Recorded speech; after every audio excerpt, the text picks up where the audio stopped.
ஒன்று, உறுதியாகவே இறைவன் அவனை சோதித்து வெற்றியின் பாதைக்கு அழைத்து செல்ல விரும்புகிறான். இன்னொன்று, அந்த சோதனையிலேயே அவனுடைய வாழ்வை அழிக்க இறைவன் விரும்புகிறான். இந்த இரண்டுடைய முடிவை பொறுத்துதான் இது இறைவனின் என்ன சோதனை என்று புரிய வரும். புரிஞ்சா? ஒரு சோதனை இறைவன் சோதிப்பான் வெற்றியை நோக்கி அழைத்து செல்வதற்கு. இன்னொரு சோதனை இறைவன் சோதிப்பான் அந்த சோதனையிலேயே அவனுடைய வாழ்வை முடிப்பதற்கு. ஒன்று வெற்றிக்காக வரும், இன்னொன்று அழிவுக்காக வரும். அந்த இரண்டுடைய முடிவை பொறுத்துதான் இறைவனிடத்தில் கூலி முடிவெடுக்கப்படும். அல்லாஹ் ரப்புல் ஆலமீன் உஹதில் சோதித்தான். உஹதில் இறைவன் சோதித்தான், தோல்வியைத்தான் கொடுத்தான். தோல்வியின் விளிம்புக்கே என்றெல்லாம் சொல்வதற்கு பதிலாக சஹாபாக்களுடைய தோல்வி உஹத் மிகப்பெரிய தோல்வி, புறமுகுது காட்டி ஓடும் அளவிற்கான தோல்வி. அது ரசூலுல்லாஹ்வுடைய பல் உடைக்கப்பட்டு அதுவும் சோதனையாக ஆக்கப்பட்டு நபிக்கே எச்சரிக்கையுடைய வசனங்கள் வரும் அளவிற்கான சோதனை. 70 சஹாபாக்களுடைய உயிர் தியாகம், அதுவும் ரசூலுக்கு நெருக்கமான நபித்தோழர்களுடைய உயிர் தியாகங்கள். இவ்வளவு சோதனையும் இறைவன் கொடுத்து சொன்ன பாடம், இதுவெல்லாம் நடந்தது உங்களால் தான் என்று. இதெல்லாம் நடந்தது எதாலால்?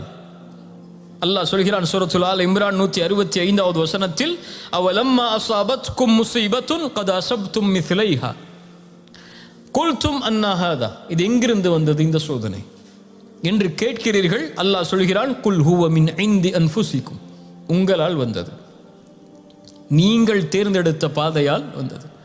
ரசூலுக்கு நீங்கள் மாறுபட்டதால் உங்களை இறைவன் இந்த போர்க்களத்தில் சோதித்திருக்கிறார். பாடத்தை உணர்ந்தார்கள் நபித்தோழர்கள். அடுத்து வெற்றி கிடைக்குமா என்று நினைத்தார்கள். வலா தஹினு வலா தஹ்ஸனு அன்துமுல் அலௌன இன் குன்தும் முஃமினீன். உஹதுக்கு பிறகு இறக்கப்பட்ட வசனம். கவலைப்படாதீர்கள், துவண்டு விடாதீர்கள், நீங்கள் தான் உயர்ந்தவர்கள் முஃமின்களாக வாழ்ந்தால். அல்லாஹ் என்ன பாடத்தை சொல்ல வருகிறான்?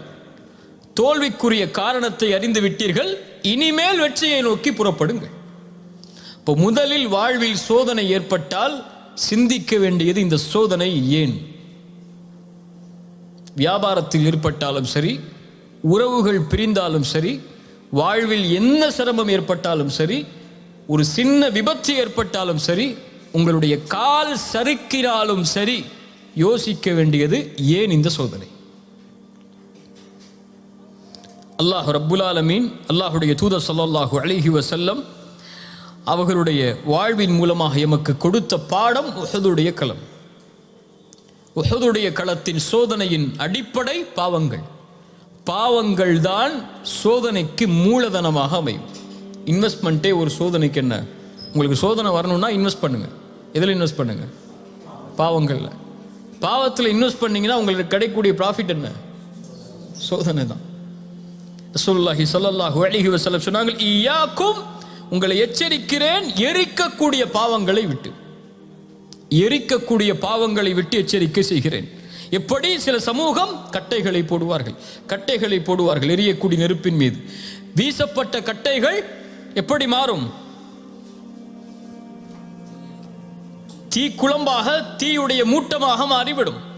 அதுபோல் பாவங்களை குறித்து எச்சரிக்கை செய்கிறேன். ஒரு பாவம் செய்வாய், அது உன்னை அழிக்க வரும். இன்னொரு பாவம் செய்வாய், அதுவும் உன்னை அழிக்க வரும். அதே பாவத்தை தொடர்ந்து செய்து கொண்டே இருக்கிறாய் என்றால் அவ்வளவுதான், உன்னை அது முழுவதுமாக அழித்து விடும்.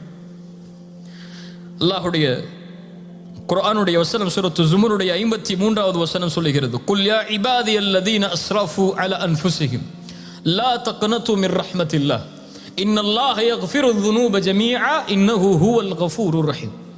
வரம்பு மீறி பாவம் செய்யக்கூடிய நடிகார்களே, அல்லாஹுடைய அருளில் நம்பிக்கை இழக்காதீர்கள். அல்லாஹ் எல்லா பாவங்களையும் மன்னித்து விடுவான். இன்னஹு ஹுவல் கஃபூருர் ரஹீம். ஏன்? அவன் பாவங்களை மன்னிக்க கூடியவன், இரக்க குணமுடையவன். அல்லாஹுடைய அருளை பற்றி புரிந்தாயிற்று. அதோடு அந்த வசனத்தை முடிக்காமல் அடுத்தடுத்த வசனங்களில் அல்லாஹ் என்ன சொல்ல வருகிறான்? வ அனீபு இலா ரப்பிக்கும் வ அஸ்லிமு லஹு மின் கப்லி அன் யஅதியகுமுல் அஸாப். ஒரு பாவத்தை செய்கிறாய், பாவம் என்று உணர்கிறாய், அதை அல்லாஹ் மன்னிப்பானா என்ற கேள்வி வருகிறது. அல்லாஹ் நிச்சயம் மன்னிப்பான், அருளில் கவலை இழக்காது. ஆனால் மன்னிப்பை தேடிவிட்டதோடு மட்டுமல்லாமல், அல்லது மன்னிப்பை தேடிவிட்டு அல்லாஹ் என்னை மன்னித்து விட்டார் என்றால் மீண்டும் அதே பாவத்தை தொடரக்கூடாது. நீ வஅனீபு இலா ரப்பிக்கும், உன்னை நீ அல்லாஹ்வை நோக்கி திருப்பி விடு. வஅஸ்லிமு லஹு, அவனிடத்திலே உன்னை ஒப்படைத்து விடு. மின் கப்லி ஐ யஅதியகுமுல் அஸாப், வேதனை உனக்கு வருவதற்கு முன்னால். ஏன் வேதனை வருது? அந்த பாவத்தை செய்யற. அல்லாஹ்வுடைய அருள், அல்லாஹ் மன்னிச்சிட்டான்னு சொன்னதுக்கு அப்புறமும் ஏன் வேதனை ஒரு எச்சரிக்கிறான்? மன்னிப்பு கேட்டதுக்கு அப்புறம் அதே பாவத்தை நீ தொடர்ந்தன்னு சொன்னா, அல்லாஹ்வுடைய அருள்ல வேற மாதிரி நம்பிக்கை வச்சிருக்க. நீ என்ன நம்பிக்கை வச்சிருக்க? ரப்பு மன்னிச்சுக்கிட்டே இருப்பா. எந்த பாவத்தை நீ செஞ்சு மனம் திருந்தி விட்ட பாவத்தை மறுபடியும் செஞ்சேன்னு சொன்னா இறைவன் மன்னிக்க மாட்டான், இல்லை, எச்சரிக்கிறான். மின் கப்லி யஅதியகுமுல் அஸாப், அந்த பாவம் உனக்கு சோதனையாக, வேதனையாக மாறி வரும். சும்ம லா துன்சருன், அதுக்கு பிறகு உதவி யாரும் உனக்கு செய்ய முடியாது. வத்தபிஉ அஹ்ஸன மா உன்ஸில இலைக்கும் மிர் ரப்பிக்கும் மின் கப்லி ஐ யஅதியகுமுல் அஸாப், வேதனை வருவதற்கு முன்னால் ரஹ்மானுடைய வசனங்களை பின்பற்றி விடு. பக்தா, திடீரென்று அந்த வேதனை வரும். அன்தும் லா தஷ்உரூன், நீ அறிந்து கொள்ளாத பொழுது, உணர்ந்து கொள்ளவே மாட்டாய் இப்படியெல்லாம் வேதனை வருமா என்று. அல்லாஹ் அந்த பாவங்களின் மூலமாக அந்த வேதனையை கொடுத்திருப்பான். 3 மனிதர்களை அல்லாஹ் சொல்கிறான். அதற்கு பிறகு அன் தகூல நஃப்ஸு யா ஹஸ்ரதா அலா மா ஃபர்ரத்து ஃபீ ஜம்பில்லா வ இன் குன்து லமினஸ் சாகிரீன். அல்லாஹ்வுடைய வசனங்களை பரிஹேசிக்க கூடியவனாக நான் இருந்து விட்டேனே, அல்லாஹ்வுடைய விஷயத்தில் இப்படி நடந்து கொண்டேனே. வ இன் குன்து லமினஸ் சாகிரீன், கேலி செய்பவர்களில், பழிப்பவர்களில், அல்லாஹுடைய விஷயத்தில் பழிக்கக்கூடிய மனிதர்களில் ஒருவனாக நான் மாறிவிட்டேனே என்று ஒருவன் தன்னைத்தானே குறைபடுவான். இன்னொருவன் அவு தகூல லவ் அன்னல்லாஹ ஹதானி லகுன்து மினல் முத்தகின், இவங்க தான் சூப்பர்மேன், அல்லாஹ் எங்களுக்கு நேர்வழி காட்டினால் நேர்வழியை நாங்கள் அடைந்திருப்போம் என்று சொல்லுவான். என்ன சொல்லுவான்? அல்லாஹ் எனக்கு நேர்வழி காட்டியிருந்தா, அல்லாஹ் என்ன தொழுகையாளியா மாத்திருந்தா, அல்லாஹ் என்ன சதகா கொடுக்கிறவனா மாத்திருந்தா, அல்லாஹ் என்ன அப்படி மாத்திருந்தா நான் மாறி இருப்பேனேன்னு சொல்லுவான். சோதனை வந்ததுக்கு பிறகு எல்லா பழியும் யார் மேல போடுவான்? முதல் ஒருத்தன் எல்லா பழியும் தான் ஏத்துக்கிட்டான், இவன் கூட ஓரளவு. ரெண்டாவது உள்ளவன் அல்லாஹ் மேல பழியை போட்டுக்கிட்டே இருப்பான். மூணாவது உள்ளவன் அவு தக்கூல ஹீன தரல் அஸாப் லவ் அன்னலி கர்ரா, ஒரு சோதனை, ஒரு வேதனை வரும்போது அவன் சொல்லுவான் லவ் அன்னலி கர்ரா, இன்னொரு வாய்ப்பு கொடுத்திருந்தால், இன்னொரு சான்ஸ் அல்லாஹ் எனக்கு கொடுத்திருந்தான்னு சொன்னான். ஃபஅகூன மினல் முஹ்சினீன், ஃபஅகூன மினல் முஹ்சினீன், முஹ்சின்களில் ஒருவனாக நான் மாறி இருப்பேன்னு சொல்லுவான். இப்ப இவ்வளவு எச்சரிக்கை சொல்லப்பட்டதற்கு பிறகும் இன்னொரு வாய்ப்பை தேடி போனால், இப்போ வாய்ப்பு வரும்போது அதை மறுத்து இன்னொரு வாய்ப்பு என்று சொல்லி கொண்டே இருப்பான். அது வந்தா பார்த்துக்கலாம், இது வந்தா பார்த்துக்கலாம், அப்படி நடந்தா பார்த்துக்கலாம், அந்த நிலைமை வந்தா மாறிக்கலாம்னு சொல்லுவான். இதுல மட்டும் வட்டிக்கு போய்ப்போ, அது அடுத்து வரும்போது வட்டியை விட்டுருவோம்னு சொல்லுவான். இதை மட்டும் அட்ஜஸ்ட் பண்ணிப்போ, அடுத்து வரும்போது பார்த்துக்கலான்னு சொல்லுவான். அது கல்யாணம் வரைக்கும் தானே தப்பு செஞ்சுப்போம், கல்யாணத்துக்கு அப்புறம் அவங்க மனைவி தானே பார்த்துக்கலாம்பா. பொதுவாக சொல்ல போனா எல்லாரும் சொல்லக்கூடிய காரணம் அதானே. இன்னைக்கு இப்போ அல்லாஹ்வுடைய மார்க்கத்தின்படி ஒரு பெண் ஒரு ஆணை விரும்பலாம். எப்படி விரும்பலாம்? ஒரு பொண்ணை பிடிச்சிருக்கா, சரி பிடிச்சிருக்கு, அவங்க அப்பா அம்மாட்ட போய் பேசுங்க, வழியை வச்சு கல்யாணம் முடிங்க, அதுக்கப்புறம் வாழுங்க. ஆனால் இன்னைக்கு வாழ்க்கைங்கிறது கல்யாணத்துக்கு முன்னாடியே வாழ்ந்துறாங்க, கல்யாணத்துக்கு அப்புறம் அதை ஹலால் ஆக்குறாங்களா? எப்படி ஹலால் ஆக்க முடியும்? இப்போ அல்லாஹ்வுடைய வாய்ப்பை தவறாக பயன்படுத்துவார்கள். அல்லாஹ் கொடுக்கின்ற அனுமதியை வாய்ப்பு வரும்போது மாற்றிக்கொள்ளலாம் என்பார்கள், வாய்ப்பை தேடுவார்கள். இவர்களுக்கும் அல்லாஹ் சோதனையால் வேதனையை கொடுத்து விடுவான். இப்ப இந்த 3 மனிதர்களை அல்லாஹ் தரம் பிரிக்கிறான். ஒருவர் தன்னைத்தானே பழித்துக் கொள்வார், இன்னொருவர் அல்லாஹ்வை சாடி விடுவார், இன்னொருவர் வாய்ப்பை தேடி செல்வார். இந்த 3 நஷ்டவாளிகள் தான். யார்? அந்த நிமிடத்தில் அல்லாஹ்விடத்தில் தங்களை ஒப்படைக்காதவர்களை தவிர, பாவம் என்று தெரிந்த உடனேயே விடாதவர்களை தவிர, அல்லாஹ்வுடைய வசனம் இருக்கிறது என்று சொன்ன மாத்திரத்திலேயே கட்டுப்படாதவர்களை தவிர, இந்த 3 நாளை மறுமையில் நஷ்டவாளிகளாக மாற்றப்படுவார்கள். அலி இப்னு அபி தாலிப் ரலியல்லாஹு அன்ஹு அவர்களிடத்தில் ஒரு மனிதர் வந்து கேட்டார், யா அலி, என்னால் இரவு வணக்கத்தில் ஈடுபட முடியவில்லை, என்ன காரணம்? அலி அவர்கள் சொன்னார்கள், அந்த ரஜுலுன் கது கையதத் கதுனூபுக், நீ பாவங்களால் பிணைக்கப்பட்ட மனிதனாய் இருக்கிறாய் என்றார்கள். உன்னை கியாமுல் லைலுடைய தொழுகையிலிருந்து தடுப்பது உன் பாவம், உன் உறக்கம் அல்ல. உன்னை உறங்க வைப்பது அந்த பாவம். அஷ்ஹது அல்லா இலாஹ இல்லல்லாஹ் அஷ்ஹது அன்ன முஹம்மது ரசூலுல்லாஹ் என்று ஃபஜ்ருடைய அதானை உன் காதில் விழாமல் ஆக்குவது உன் உறக்கம் அல்ல, உன் உள்ளத்தில் இருக்கக்கூடிய பாவம். அல்லாஹுடைய திக்ரில் நிம்மதியை அடைய விடாமல் தடுப்பது உன்னுடைய காது அல்ல, உன் உள்ளத்தில் இருக்கக்கூடிய பாவம். உலக வாழ்வில் எது நடந்தாலும் இறைவனிடமிருந்து அது உன்னை தூரமாக்கினால் நீயாக தூரமாகவில்லை, உன் உள்ளத்தில் இருக்கக்கூடிய பாவம் அல்லாஹுடைய அருளை தடுக்கிறது. பாவத்திலிருந்து விடுபடாத வரை சோதனையிலிருந்து விடுபட முடியாது.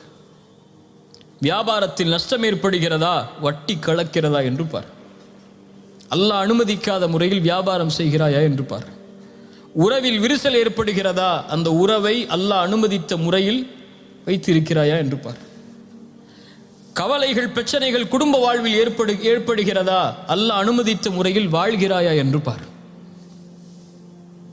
உன் மனைவிக்கு நீ தூய்மையானவனாக, உன் மனைவி உனக்கு தூய்மையானவளாக இருக்கிறாளா என்று பார்.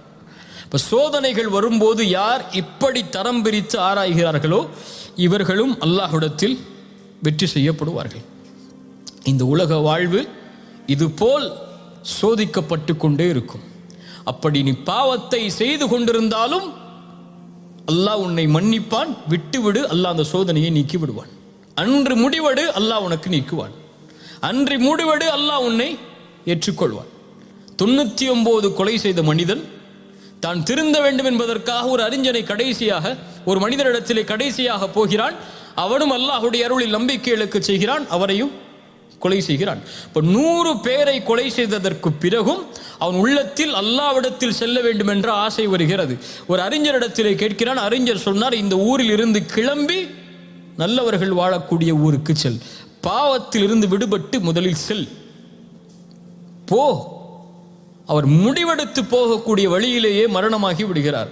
அவர் அந்த இடத்துல போய் சேரல, அவர் அந்த இடத்தை போய் சேரல, முயற்சி பண்றார் போறதுக்கு. போகக்கூடிய வழியில் மரணம் வருகிறது. அவர் உண்மையில் அல்லாஹ்வுடைய அளவுகோலின்படி, இயற்கையின் அளவுகோலின்படி பாவிகளுடைய ஊருக்கு தான் அருகாமையில் இருந்தார். ஆனால் அல்லாஹ் நல்லவர்களுடைய ஊருக்கு அவரை அருகாமையில் ஆக்கி நல்லவர்களின் உயிர்களை கைப்பற்றக்கூடிய மலக்குகளை கைப்பற்ற அல்லாஹ் அனுமதித்தது ஏன்? அவர் நாடினார். முதலில் அதை செயல்படுத்துவதற்கு கொஞ்சம் நடந்து சென்றார்.